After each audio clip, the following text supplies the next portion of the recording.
Ngasisu channel asigi maikaidagi nungairaba phungawari ama puduna laksari. Phungawari asigi mamingna Sakhenbi Inama. Numitu ngambagi luhongba numitni. Sanglaba lambildu donbe nyeiduna dolai thakta phamduna lakli kaina oiribi Tampasana. Menglaba thabalgi mangalda phajaraba maingalgi phajaraba leitingsingi marakta nganthoina lakli Tampasana. Tampasana yamna nungai yaibhaba imungi masak matau phajabi machanupini. Ima nang sida sum layo. Ai kari loisaluge ko ima. Luhongbagi irang langlaba matamduda thabak ingkhang kaya kochen chenjari ngambagi amata yaujabi machanupi Ibemja. Somda kabokto thoibi sidasu noibu songise thongabro lera. Awise Ibemja piramlabane. Asumna koirang langna duna luisinkhre ngamba amadi Tampasanagi luhongba. Yumdugi yumburembi oina numitudagi changlakhi Tampasana. Matam kharagi tungda ngamba imasibu kamdongna kaidoribano. Tampasana na mapuroibabu adumak koidrini haiduna ngamba haina adumak kaurari. Ngamba luna yengduna nangsu adudi khara henmandra.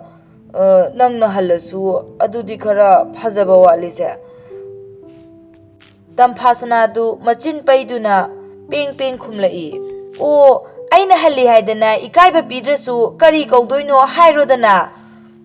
Ngamba nangsidibako akhoi Ibemja hoinaga kauriba sumna tachau kaubadi. Tampasana nokphet tawduna o moi tachau kaina kaurasiro aduidi yarabra. Hoine adumna kaurone. Ngamba noklambadu toktuna amuk tapna imase Tampasana paba laigidaba chahidudagi marose thokhidrabani. Imase wakhal mangna longna haithagiduna masa tangkhai ama chinglabani huji masi paubada ingit tawduna leiribani Tampasana. Masi khangna nangna loinauko.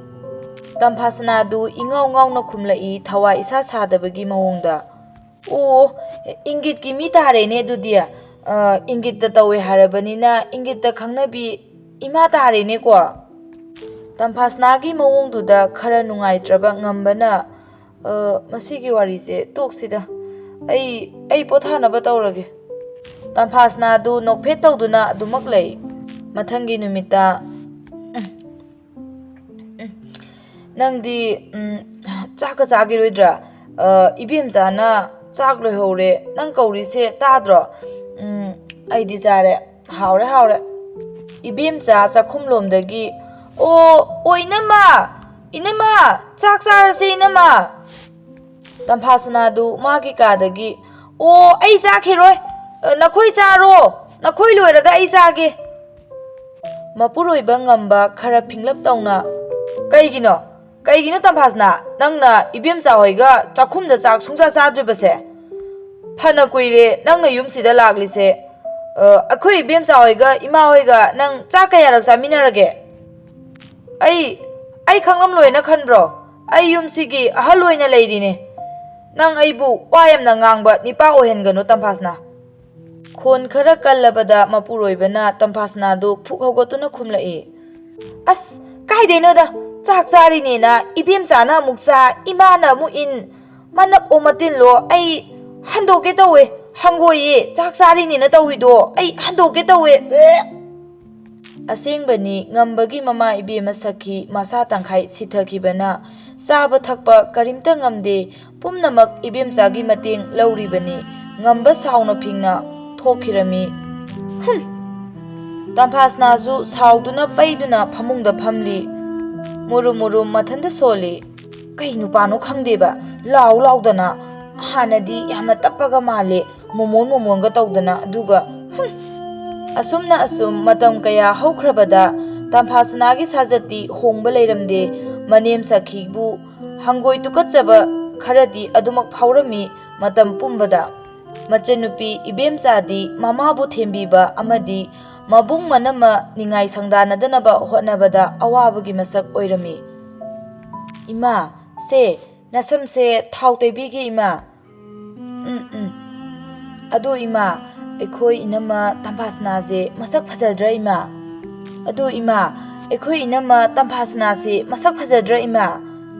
ꯃꯃꯥ ꯁꯈꯤꯗꯨ ꯃꯉꯛ ꯐꯠ ꯐꯠ ꯍꯥꯏꯗꯨꯅ ꯃꯆꯥꯅꯨꯄꯤꯒꯤ ꯃꯥꯏꯊꯣꯡꯕꯨ ꯑꯣꯏ ꯊꯪꯕ ꯃꯈꯨꯠꯅ ꯂꯥꯝꯗꯨꯅ ꯃꯃꯥꯏꯗ ꯅꯥꯜꯂꯤ꯫ ꯏꯆꯥꯅ ꯍꯦꯟꯅ ꯐꯖꯩ ꯍꯥꯏꯕꯒꯤ ꯃꯑꯣꯡꯗ ꯃꯃꯥ ꯏꯕꯦꯝꯃ ꯁꯈꯤꯅ ꯇꯧꯔꯤꯕꯗꯨ ꯏꯕꯦꯝꯆꯥꯅ ꯈꯪꯂꯗꯨꯅ ꯅꯣꯛꯐꯦꯠ ꯇꯧꯔꯒ, ꯏꯃꯥ, ꯏꯅꯝꯃꯁꯦ ꯈꯨꯟꯊꯛ ꯃꯆꯥ ꯑꯣꯏꯕꯒꯤ ꯈꯔ ꯍꯥꯏꯒꯠꯆꯕꯒꯤ ꯋꯥꯅꯤ, ꯃꯁꯛꯇꯤ ꯌꯥꯝ ꯐꯖꯕꯅꯤ ꯏꯃꯥ.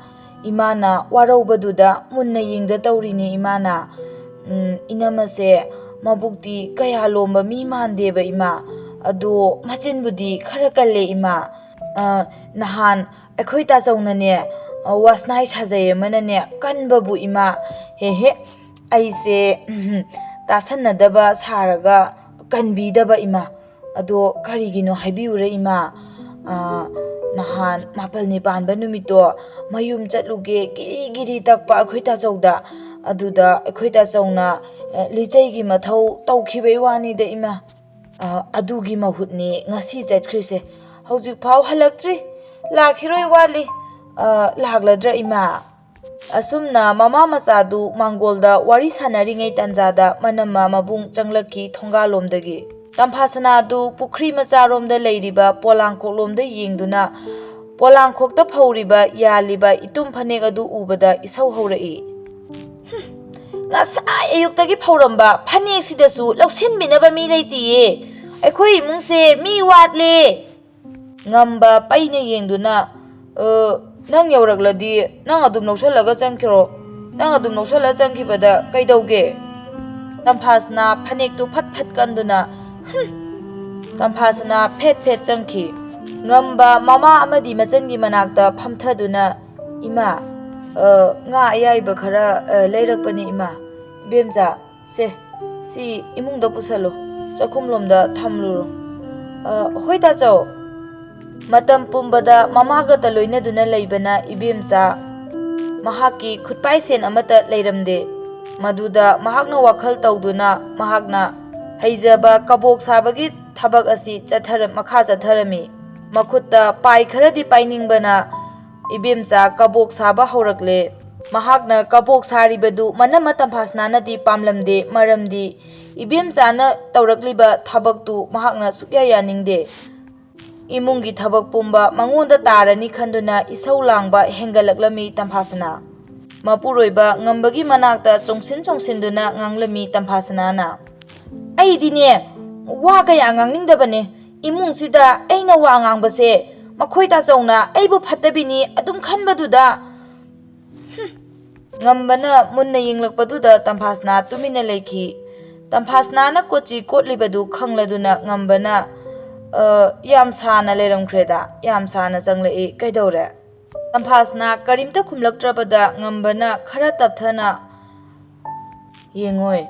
Tamphasna phajana nganglasu wa thina nganglabasu wa nangna adumna tawrabadi ibemchana nangbu kibadi lairadana singnaba oina thokani Tamphasna. Tamphasna nangbu masakmuna khangbana nang aigi laibak tinaribani ngasi. Khara wakhal tawo nangbo. Mapuroibana khara themthabagi mawongda hairaklabada Tamphasna tumina leirami. Tamphasna nangna pangangda ngangbado nangi pangangda ngangba wahai wata haijadabado mina khangloi. Nangbu waraktabi amagum leikaina khankhini. Tasengbani ngasi ngambana hairiba wafamsi Tamphasna yamna phattaba midi natte adubu achauba sagai jata chaurakpa oibana Tamphasna wangang kamjau hunduna adumak lelakhibani Tamphasna. Thagatlaga chaujabi miyoi amagum adumak ngasisu leli. Ngasi mapuroibagi wahai kharasida mapukning kharadi petharabani adubu pak hek hongdokpa ngamdraba magi lamchatna masu awaba amadi oijari Tamphasna. Tamphasna tarabo loire ngamba ngasidi usuba sinmi oiduna yum asibu punanaba yamna wana hotnajari.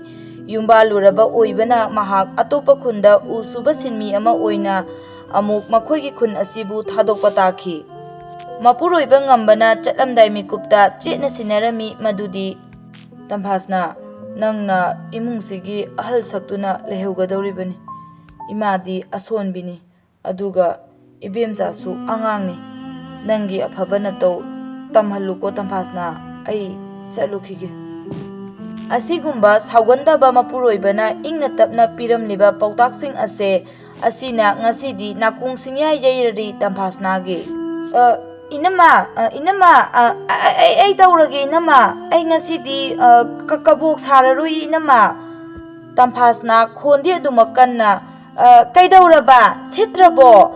ꯅꯪꯒꯤ ꯀꯕꯣꯛꯇꯣ ꯁꯤꯠꯇ꯭ꯔꯕꯣ? ꯃꯈꯥ ꯂꯩꯀꯥꯏ ꯑꯉꯥꯡꯁꯤꯡ, ꯑꯋꯥꯡꯒꯤ ꯊꯣꯏꯕꯤ ꯍꯣꯏ ꯅꯨꯡꯇꯤꯒꯤ ꯂꯩꯕ ꯂꯥꯛꯇꯥꯏꯅꯦ, ꯀꯩꯗꯧꯔꯒꯦ? ꯁꯤꯠꯇ꯭ꯔꯕꯕ?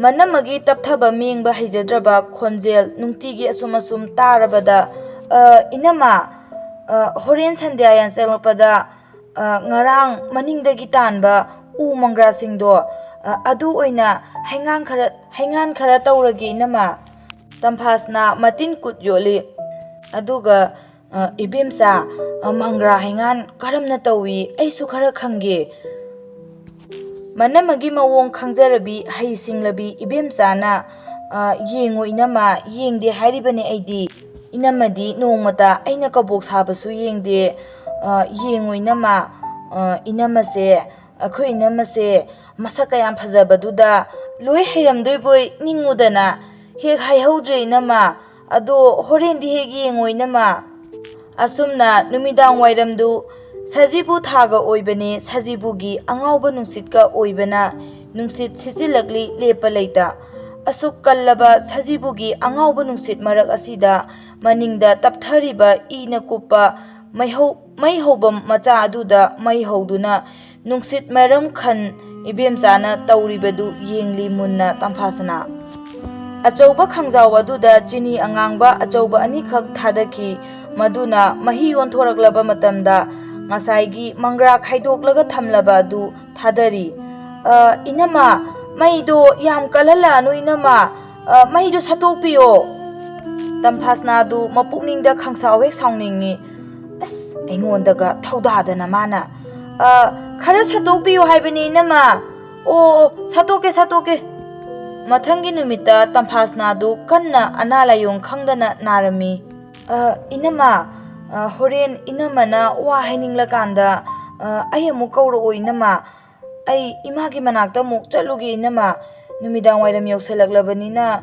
ꯏꯃꯨꯡꯒꯤ ꯊꯕꯛꯁꯨ ꯈꯔ ꯂꯣꯏꯁꯟꯒꯦ ꯏꯅꯝꯃ꯫ ꯑꯁꯨꯝꯅ ꯏꯕꯦꯝꯆꯥꯗꯨ ꯃꯃꯥꯒꯤ ꯃꯅꯥꯛꯇ ꯑꯃꯨꯛ ꯆꯠꯈꯤ꯫ ꯇꯝꯐꯥꯁꯅꯥ ꯉꯁꯤꯗꯤ ꯃꯁꯥꯗꯣ ꯁꯣꯜꯂꯕꯅꯤꯅ ꯃꯄꯨꯛꯅꯤꯡꯁꯨ ꯈꯔ ꯄꯤꯛꯊꯔꯛꯂꯝꯃꯤ꯫ ꯃꯄꯨꯔꯣꯏꯕꯒ ꯌꯨꯝꯗ ꯂꯩꯇ꯭ꯔꯦ ꯇꯝꯐꯥꯁꯅꯥ ꯃꯊ꯭ꯋꯥꯏ ꯋꯥꯖꯅ ꯃꯆꯟꯅꯨꯄꯤ ꯏꯕꯦꯝꯆꯥꯅ ꯅꯪꯅꯕ ꯏꯃꯨꯡꯒꯤ ꯀꯣꯜꯂꯤꯛ ꯋꯥꯏꯔꯝ ꯁꯦꯡꯕꯗꯨ ꯎꯔꯨꯔꯒ ꯑꯃꯁꯨꯡ ꯃꯃꯥꯕꯨ ꯃꯅꯦꯝꯕꯨ ꯍꯣꯠꯅꯕ ꯑꯗꯨꯗꯁꯨ ꯃꯍꯥꯛ ꯃꯄꯨꯛꯅꯤꯡ ꯅꯨꯡꯁꯤꯔꯝꯃꯤ꯫ ꯑꯗꯨꯒ ꯃꯅꯝꯃꯕꯨꯁꯨ ꯋꯥꯔꯧꯗꯅꯕ ꯃꯕꯨꯛ ꯅꯥꯗꯅꯕ ꯆꯦꯟꯗꯨꯅ ꯍꯣꯠꯅꯖꯕꯗꯨ ꯎꯕꯗ ꯇꯝꯐꯥꯁꯅꯥ ꯃꯄꯤ ꯏꯔꯥ ꯆꯦꯟꯅ, ꯃꯈꯣꯏ ꯇꯥꯆꯧ, ꯑꯩꯗꯤ ꯑꯄꯪꯕꯤꯅꯤ, ꯄꯥꯏꯃ ꯂꯧꯁꯤꯡ ꯊꯦꯟꯕꯤ ꯇꯝꯐꯥꯁꯅꯥꯕꯨ ꯄꯔꯥ ꯇꯝꯕꯤꯔꯒꯦ ꯈꯟ ꯑꯩꯕꯨ ꯊꯥꯗꯣꯛꯇꯨꯅ ꯆꯠꯈꯤꯕ ꯁꯣꯏꯗꯅ ꯑꯣꯏꯒꯅꯤ ꯃꯈꯣꯏ ꯇꯥꯆꯧ꯫ ꯑꯩꯗꯤ ꯑꯄꯪꯕꯤꯅꯤ, ꯃꯈꯣꯏ ꯇꯥꯆꯧ꯫ ꯅꯪꯕꯨ ꯎꯗ꯭ꯔꯕꯗ ꯑꯩ ꯊꯋꯥꯏ ꯌꯥꯝꯅ ꯋꯥꯏꯌꯦ ꯃꯈꯣꯏ ꯇꯥꯆꯧ꯫ ꯃꯅꯝꯃꯅ ꯀꯞꯂꯤꯕꯗꯨ ꯂꯣꯟꯅ ꯇꯥꯔꯝꯃꯤ ꯃꯆꯟꯅꯨꯄꯤ ꯏꯕꯦꯝꯆꯥꯅ꯫ ꯇꯝꯐꯥꯁꯅꯥꯒꯤ ꯉꯁꯤꯒꯤ ꯃꯤꯀꯞ ꯑꯁꯤꯕꯨꯅꯤ ꯍꯔꯥꯎꯕꯒꯤ ꯄꯤꯔꯥꯡꯒ ꯂꯣꯏꯅꯅ ꯏꯕꯦꯝꯆꯥꯅ ꯂꯣꯟꯅ ꯇꯥꯔꯤꯕꯁꯤ꯫ ꯏꯕꯦꯝꯆꯥꯅ ꯋꯥꯅ ꯉꯥꯏꯖꯔꯛꯈꯤꯕ ꯅꯨꯃꯤꯠ ꯑꯗꯨ ꯉꯁꯤ ꯑꯣꯏꯔꯕꯗ ꯏꯕꯦꯝꯆꯥꯗꯨꯁꯨ ꯃꯃꯥ ꯎꯍꯟꯗꯅ ꯃꯄꯤ ꯏꯔꯥ ꯆꯦꯟ ꯃꯍꯥꯛꯁꯨ ꯃꯈꯣꯜ ꯊꯣꯛꯇ ꯊꯃꯣꯏꯅꯨꯡꯗ ꯀꯞꯂꯤ꯫ ꯊꯥ ꯈꯔꯒꯤ ꯃꯇꯨꯡꯗ ꯉꯝꯕ ꯃꯌꯨꯝ ꯃꯥꯏꯀꯩꯗ ꯍꯜꯂꯛꯂꯝꯃꯤ꯫ ꯏꯃꯥ, ꯇꯝꯐꯥꯁꯅꯥ, ꯀꯅꯥꯝ ꯂꯩꯇꯕ ꯖꯥꯠꯂꯅꯦ? ꯏꯕꯦꯝꯆꯥ, ꯀꯅꯥꯝ ꯂꯩꯇꯕ꯭ꯔꯣ ꯇꯧꯔꯤꯁꯤꯕꯣ? ꯇꯝꯐꯥꯁꯅꯥ ꯑꯃꯗꯤ ꯏꯕꯦꯝꯆꯥ ꯃꯈꯣꯏꯒꯤ ꯃꯅꯤꯡ ꯏꯪꯈꯣꯜꯗ ꯍꯪꯒꯥꯝ ꯏꯁꯤꯡ ꯆꯥꯏꯅ ꯃꯅꯦꯝ ꯏꯕꯦꯝꯃ ꯁꯈꯤꯕꯨꯁꯨ ꯍꯛꯆꯤꯛ ꯂꯥꯡꯍꯜꯂꯤ꯫ ꯏꯅꯝꯃ, ꯑꯩꯈꯣꯏ ꯇꯥꯆꯧ ꯃꯥꯜꯂꯦ ꯏꯅꯝꯃ, ꯑꯩꯈꯣꯏ ꯇꯥꯆꯧ ꯂꯥꯛꯑꯦ ꯏꯅꯝꯃ꯫ ꯇꯝꯐꯥꯁꯅꯥꯗꯨ ꯍꯔꯥꯎꯅ ꯃꯈꯨꯠꯇ ꯄꯥꯏꯔꯝꯂꯤꯕ ꯀꯧꯇꯥꯗꯨ ꯊꯥꯗꯗꯨꯅ ꯑꯁꯦꯡꯕꯩꯔꯣ? ꯑꯩꯁꯨ ꯃꯈꯣꯜ ꯑꯃꯗꯤ ꯇꯥꯏꯌꯦꯕ. ꯑꯣ ꯂꯥꯛꯑꯦ ꯂꯥꯛꯑꯦ. ꯑꯣ ꯃꯈꯣꯏ ꯇꯥꯆꯧ ꯂꯥꯛꯑꯦ. ꯇꯝꯐꯥꯁꯅꯥꯗꯨ ꯉꯁꯤꯗꯤ ꯐꯖꯔꯕ ꯐꯅꯦꯛ ꯑꯁꯪꯕ ꯃꯆꯨꯒꯤ ꯑꯉꯥꯡꯕꯅ ꯃꯄꯥꯟ ꯀꯣꯠꯄ ꯑꯃ ꯐꯤ ꯆꯤꯡꯈꯠꯇꯨꯅ ꯁꯦꯠ, ꯃꯀꯣꯛꯇ ꯍꯪꯒꯥꯝ ꯃꯄꯥꯜ ꯃꯆꯨꯒꯤ ꯅꯤꯡꯊꯤꯖꯔꯕ ꯀꯣꯛꯁꯦꯠ ꯑꯃ ꯁꯦꯠ ꯍꯔꯥꯎꯅ ꯆꯦꯟꯊꯣꯔꯛꯂꯤ꯫ ꯇꯝꯐꯥꯁꯅꯥꯒꯤ ꯐꯖꯔꯕ ꯁꯛꯇꯝ ꯑꯃꯗꯤ ꯃꯀꯥ ꯂꯥꯝꯂꯕ ꯃꯥꯏꯊꯣꯡꯕꯨ ꯌꯦꯡꯗꯨꯅ ꯍꯔꯥꯎꯅ ꯀꯧꯔꯛꯏ꯫ ꯃꯄꯨꯔꯣꯏꯕ ꯉꯝꯕꯅ ꯇꯝꯐꯥꯁꯅꯥ. ꯇꯝꯐꯥꯁꯅꯥ ꯃꯄꯨꯔꯣꯏꯕꯒꯤ ꯈꯣꯟꯖꯦꯜ ꯇꯥꯕꯗ ꯀꯨꯏꯅ ꯎꯔꯨꯗ꯭ꯔꯕ ꯃꯄꯨꯔꯣꯏꯕꯒꯤ ꯃꯥꯡꯗ ꯏꯀꯥꯏ ꯅꯨꯡꯁꯤ ꯌꯥꯅꯅ ꯂꯦꯞꯂꯤ꯫ ꯃꯄꯤ ꯏꯔꯥꯆꯦꯟ. ꯃꯈꯣꯏ ꯇꯥꯆꯧ, ꯑꯩ ꯂꯥꯟꯈ꯭ꯔꯦ. ꯑꯩꯕꯨ ꯑꯝꯇ ꯉꯥꯛꯄꯤꯌꯣ. ꯑꯩ ꯃꯇꯨꯡꯗ ꯋꯥꯉꯥꯡ ꯀꯝꯖꯥꯎ ꯍꯨꯟꯗꯨꯅ ꯊꯛꯈꯥ ꯈꯪꯗꯕ ꯃꯤꯒꯨꯝ ꯑꯩ ꯇꯧꯔꯔꯣꯏꯌꯦ ꯃꯈꯣꯏ ꯇꯥꯆꯧ. ꯏꯃꯨꯡꯁꯤꯒꯤ ꯃꯅꯝ ꯑꯣꯏꯕ ꯍꯩꯇꯕꯤ ꯇꯝꯐꯥꯁꯅꯥꯗꯣ ꯑꯩ ꯑꯣꯏꯗ꯭ꯔꯦ ꯍꯧꯖꯤꯛꯇꯤ ꯃꯈꯣꯏ ꯇꯥꯆꯧ. ꯏꯕꯦꯝꯆꯥꯁꯨ ꯊꯣꯛꯂꯛꯇꯨꯅ ꯇꯥꯆꯧ, ꯃꯩ ꯑꯣꯛꯈꯤꯁꯦ ꯇꯥꯆꯧ. ꯑꯩ ꯃꯩ ꯄꯨꯊꯣꯔꯛꯀꯦ ꯇꯥꯆꯧ. ꯉꯝꯕ ꯍꯔꯥꯎꯕ ꯃꯥꯏꯊꯣꯡꯒ ꯂꯣꯏꯅꯅ ꯏꯕꯦꯝꯆꯥ, ꯇꯝꯐꯥꯁꯅꯥ, ꯉꯁꯤꯗꯤ ꯑꯩ ꯄꯦꯜꯂꯦ. ꯑꯩꯅ ꯃꯇꯝ ꯄꯨꯝꯕꯗ ꯋꯥꯖꯈꯤꯕ ꯌꯨꯝ ꯑꯁꯤ ꯌꯨꯝ ꯑꯣꯏꯅ ꯄꯥꯟꯗ ꯇꯝꯐꯥꯁꯅꯥ ꯃꯅꯝ ꯑꯣꯏꯕ ꯍꯩꯔꯔꯣꯏ ꯈꯟꯈꯤꯕ ꯑꯀꯤꯕ ꯋꯥꯈꯜ ꯑꯗꯣ ꯉꯁꯤꯗꯤ ꯃꯥꯡꯈ꯭ꯔꯦ꯫ ꯑꯩ ꯌꯥꯝ ꯅꯨꯡꯉꯥꯏꯔꯦ꯫ ꯉꯁꯤꯗꯒꯤ ꯇꯝꯐꯥꯁꯅꯥ ꯏꯃꯥꯒꯤ ꯑꯁꯦꯡꯕ ꯃꯃꯧ ꯃꯁꯛ ꯐꯖꯕꯤ ꯇꯝꯐꯥꯁꯅꯥ, ꯑꯗꯨꯒ ꯏꯕꯦꯝꯆꯥꯒꯤꯅ ꯑꯐꯕ ꯃꯅꯝꯃ ꯑꯣꯏꯔꯦꯀꯣ꯫ ꯇꯝꯐꯥꯁꯅꯥ ꯑꯃꯗꯤ ꯏꯕꯦꯝꯆꯥ ꯆꯞ ꯃꯥꯟꯅꯅ ꯌꯦꯡꯅꯗꯨꯅ ꯍꯔꯥꯎꯅ ꯅꯣꯛꯏ꯫ ꯏꯕꯦꯝꯆꯥꯅ ꯍꯩꯅ ꯁꯤꯡꯅ ꯅꯣꯛꯐꯦꯠ ꯅꯣꯛꯐꯦꯠ ꯇꯧꯗꯨꯅ ꯇꯥꯆꯧ, ꯏꯅꯝꯃꯁꯦ, ꯑꯩꯈꯣꯏ ꯏꯅꯝꯃꯁꯦ ꯏꯕꯦꯝꯆꯥꯒꯤ ꯃꯅꯝꯃ ꯁꯛꯍꯦꯟꯕꯤ ꯇꯝꯐꯥꯁꯅꯥꯅꯦ ꯅꯠꯇ꯭ꯔ ꯏꯃꯥ? ꯑꯁꯨꯝꯅ ꯋꯥ ꯋꯥ ꯅꯣꯛꯇꯨꯅ ꯏꯃꯨꯡꯗ ꯆꯪꯈꯤ꯫